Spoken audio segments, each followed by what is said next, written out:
श्री कृष्ण वंदे जगद्गुरुम। ओम नमो भगवते वासुदेवाय। चंद्रकांता आध्यात्मिक यूट्यूब चैनल पर आपका हार्दिक स्वागत, अभिनंदन। चिदांश अग्रवाल हियर। हम आजकल दो टॉपिक पर चर्चा कर रहे हैं, क्लाइमेट चेंज अर्थात जलवायु परिवर्तन, खतरे में धरती, और हमारा दूसरा जो टॉपिक है वो है खतरे में युवा पीढ़ी। उसका तीसरा पार्ट आज हम आपके साथ शेयर कर रहे हैं, क्योंकि राष्ट्र के उत्थान और मानव कल्याण के लिए आज की युवा पीढ़ी को यह बात समझनी बहुत ज़रूरी है।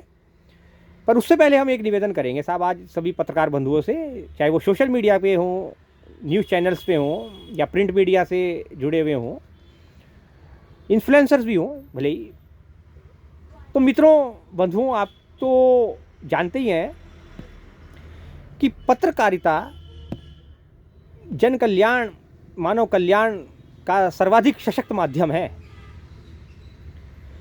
एक पत्रकार अर्थात एक रिपोर्टर ही होता है, संवाददाता ही होता है, जो न केवल पब्लिक को नई नई जानकारी उपलब्ध कराता है, बल्कि उस जानकारी को एक संदर्भ में भी देखता है, रखता है भी है अपने पास, ताकि वह उस जानकारी का इस्तेमाल राष्ट्र और मानव समाज और सामाजिक परिस्थितियों को देखते हुए, और केवल सामाजिक ही नहीं बल्कि राजनीतिक स्थितियों को देखते हुए भी, मानव की स्थिति को समझते हुए उसको सुधारने में उसका इस्तेमाल कर सके।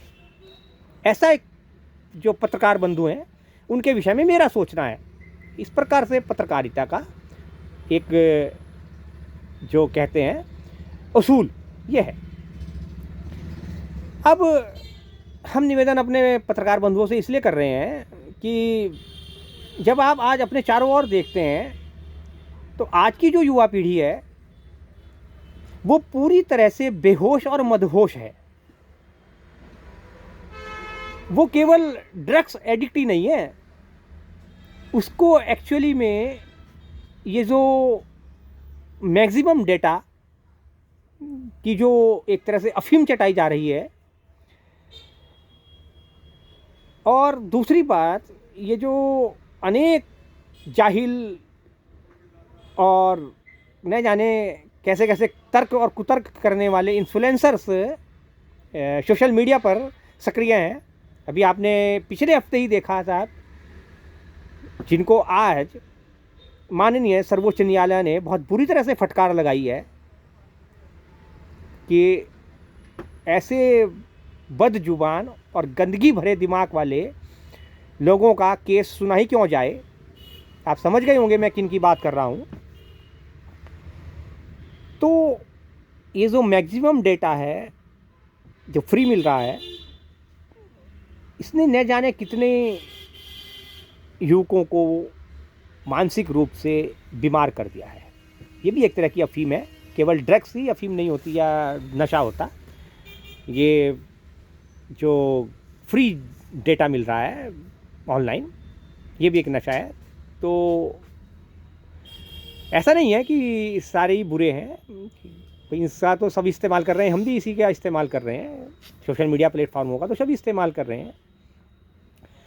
पर उनमें और हमारे में एक अंतर है। हम समाज और राष्ट्र के उत्थान में, मानव समाज की भलाई के लिए जो बहुत ही अच्छे कंटेंट आपको उपलब्ध कराते हैं, जिनसे राष्ट्र की स्थिति भी सुधर सकती है, मानव समाज भी सुधर सकता है, और वो युवा पीढ़ी भी सुधर सकती है।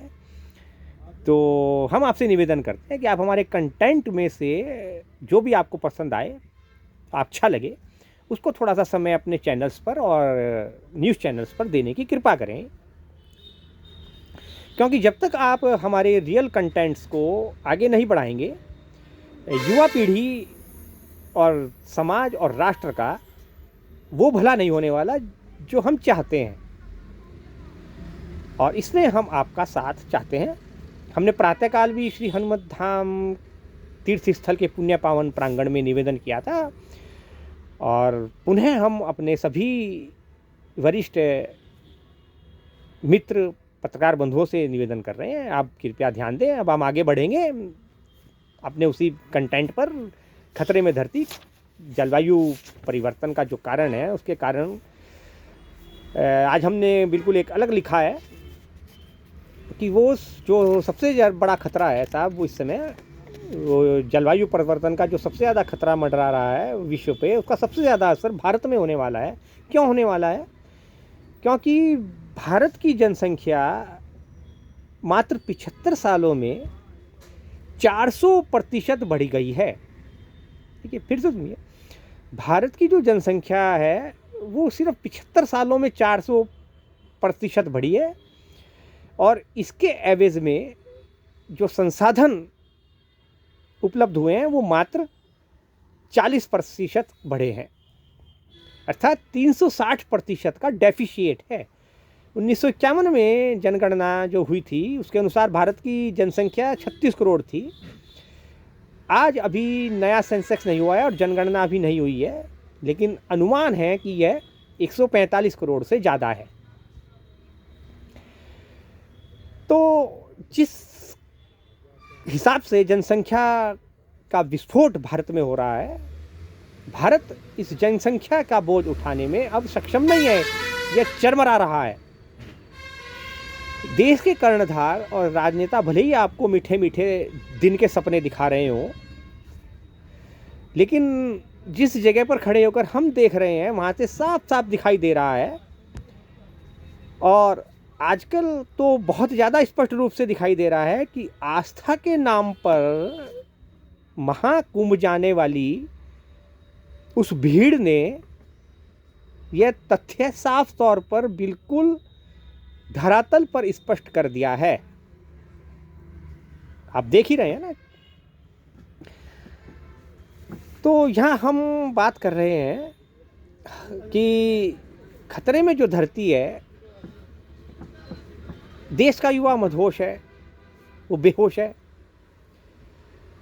वो अपने आप को इतना ज़्यादा धार्मिक दिखाना चाहता है कि सड़कों पर बैठकर हनुमान चालीसा का पाठ करता है।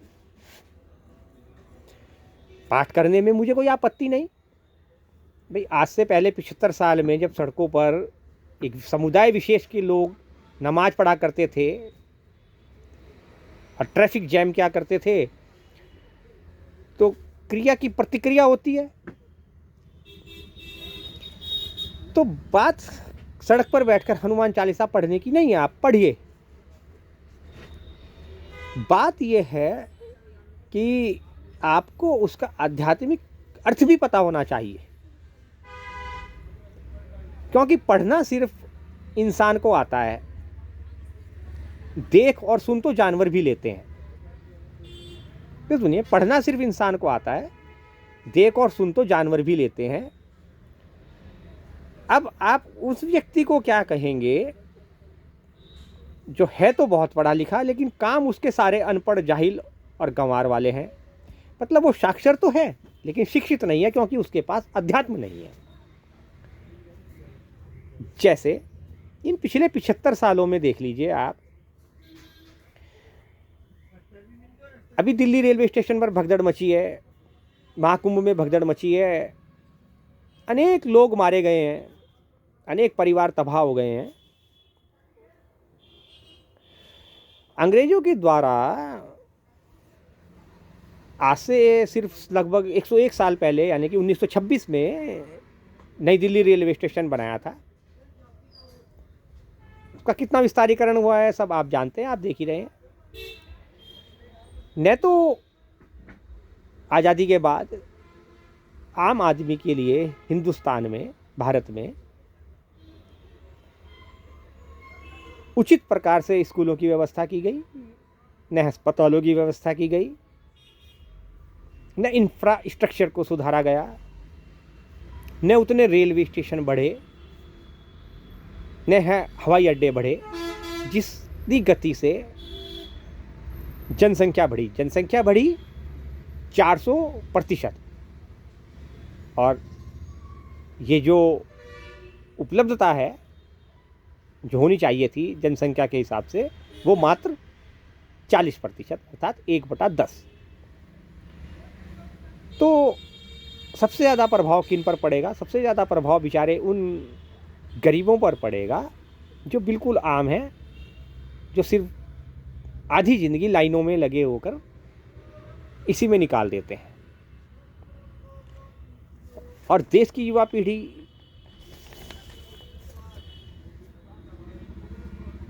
का आप हाल देख ही रहे हैं आजकल। सोशल मीडिया के इस युग में जहां इंसान को जानवर बनाना बहुत आसान है, वहां इंसान को इंसान बनाना बड़ा मुश्किल है। ग्रेविटी का नियम भी आप जानते हैं, ऊपर से नीचे गिरना, गुरुत्वाकर्षण। शायद ऊपर से आप नीचे बहुत जल्दी गिरती है चीज़, नीचे से ऊपर जाने में बड़ा समय लगता है। इसी प्रकार से ऊंचा उठना बहुत मुश्किल है। ये तो जो इंस्टाग्राम और न जाने कितने प्लेटफॉर्मों पर साहब आजकल लाखों की तादाद में युवा जो बेरोजगार हैं, काम धंधा कुछ करते नहीं, अपने बाप की दौलत पर ऐश करते हैं, वो शॉर्ट्स और रील्स बनाने में सारा समय जाया कर रहे हैं। सरकार उनको डेटा की अफीम चटा रही है। ज्ञान होता है ना, ज्ञान, नॉलेज जिसको कहते हैं, उस आग की तरह से होता है जो खुद को जलाकर, है ना, स्वर्ण की भांति चमका देता है। ये विद्रोह कर देता है उस पूरी व्यवस्था और उस व्यवस्था के चलाने वालों के खिलाफ। कहते हैं ना, नॉलेज। डॉक्टर बाबा साहब भीमराव अंबेडकर इस बात के जीते जागते प्रमाण हैं। ज़्यादा पीछे जाने की आवश्यकता नहीं, मैं इससे 500 साल पीछे ले जा रहा हूँ आपको उस भक्ति काल के स्वर्णिम युग में। मैं अभी की बात कर रहा हूँ। डॉक्टर बाबा साहब भीमराव अंबेडकर नॉलेज के दम पर, नॉलेज की इतनी आग है उनके अंदर कि उन्होंने पूरी व्यवस्था के साथ विद्रोह कर दिया। ऐसा होता है ज्ञान का भंडार।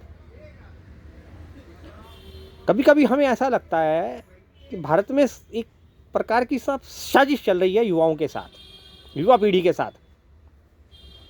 एक तो इतनी बड़ी आबादी, उसमें भी इतने ज़्यादा युवा, वो भी इतने ज़्यादा बेरोजगार,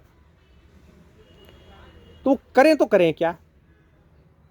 तो फिर वो ये जो आप आजकल भीड़ का आरंभ देख रहे हैं ना, चारों ओर हर तरफ जाम जाम जाम जाम जाम, ये तो कुछ भी नहीं। अगर इसी तरह से आबादी बढ़ती रही, जनसंख्या का विस्फोट होता रहा, तो क्या होगा इसकी परिकल्पना भी करना खतरे से खाली नहीं। जिस प्रकार से जनसंख्या का विस्फोट भारत में हो रहा है, और ऊपर से दुर्भाग्य ये है कि जनसंख्या का विस्फोट तो चलिए जो हो रहा है सो हो रहा है,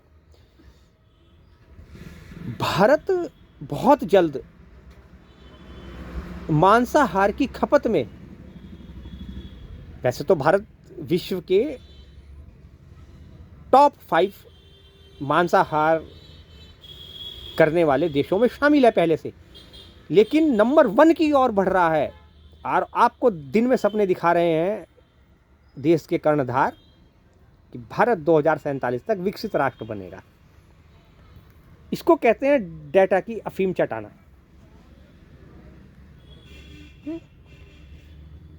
आपको बताया जा रहा है कि 2047 तक विकसित राष्ट्र बन जाएगा। दूसरी ओर वास्तविकता, धरातल पर जो जमीन पर जो हकीकत है वो ये है।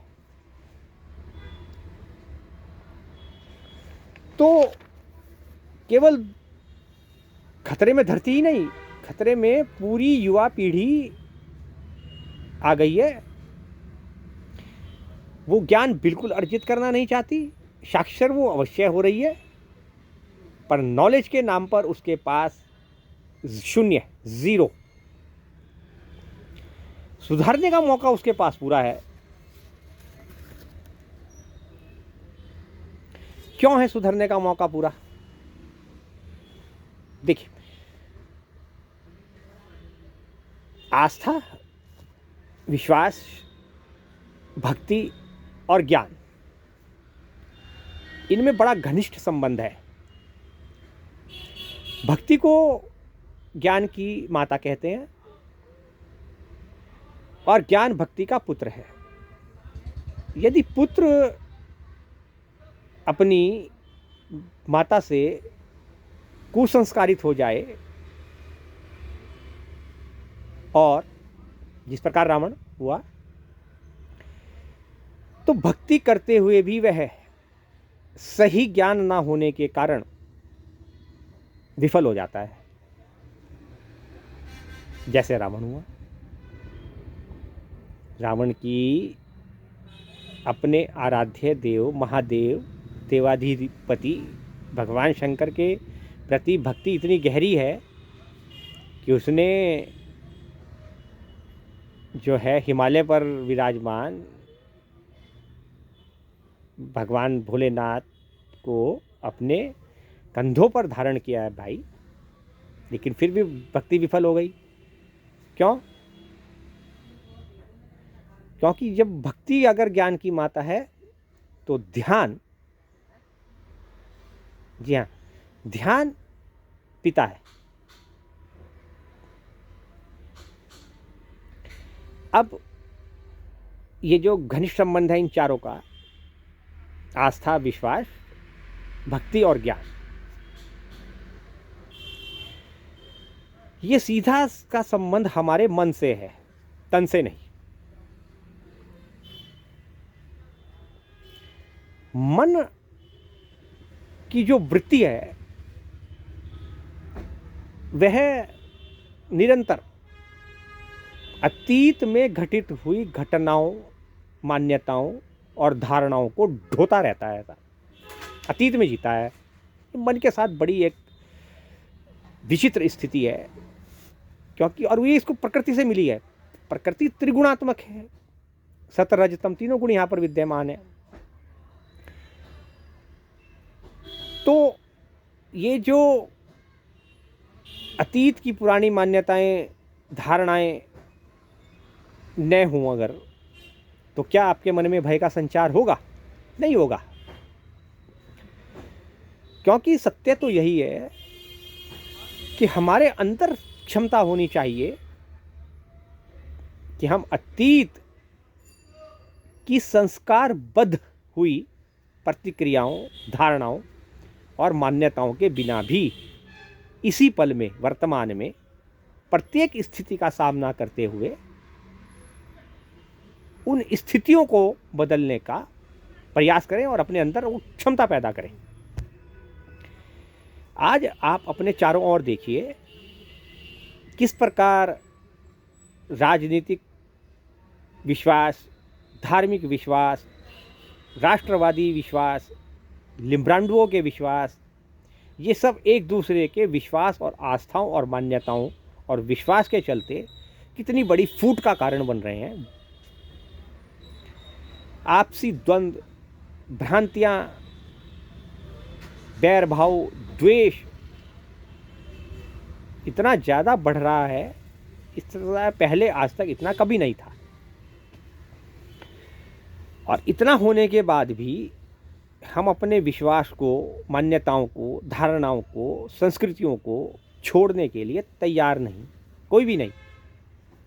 अपने चारों ओर देखिए, हिंदुओं की आस्था, विश्वास और मान्यताओं को कुचलने के लिए मुस्लिम आस्था, विश्वास और मान्यताएं, ईसाई आस्था, विश्वास और मान्यताएं, बौद्ध आस्था, विश्वास और मान्यताएं, यहूदी आस्था, विश्वास और मान्यताएं, सिख आस्था, विश्वास और मान्यताएं और न जाने अन्य अनेक संप्रदायों, पंथों से संबंधित आस्था, विश्वास और मान्यताएं, ये मानो कुचलने के लिए पूरी तरह से तैयार बैठी हैं। संसार की तमाम अलग अलग राजनीतिक विचारधाराएं जो आपस में इस समय टकराव की स्थिति में है, साफ साफ देख रहे हैं आप आजकल, तो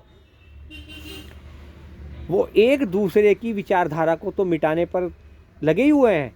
लेकिन इस देश का दुर्भाग्य ये है कि यहाँ पर कुछ लिब्रांडू सनातन की धारा को मिटाने का प्रयास करते हुए देखे जा रहे हैं और वो सिद्ध करने का प्रयास कर रहे हैं। अपनी विश्वास और मान्यताओं और धारणाओं के आधार पर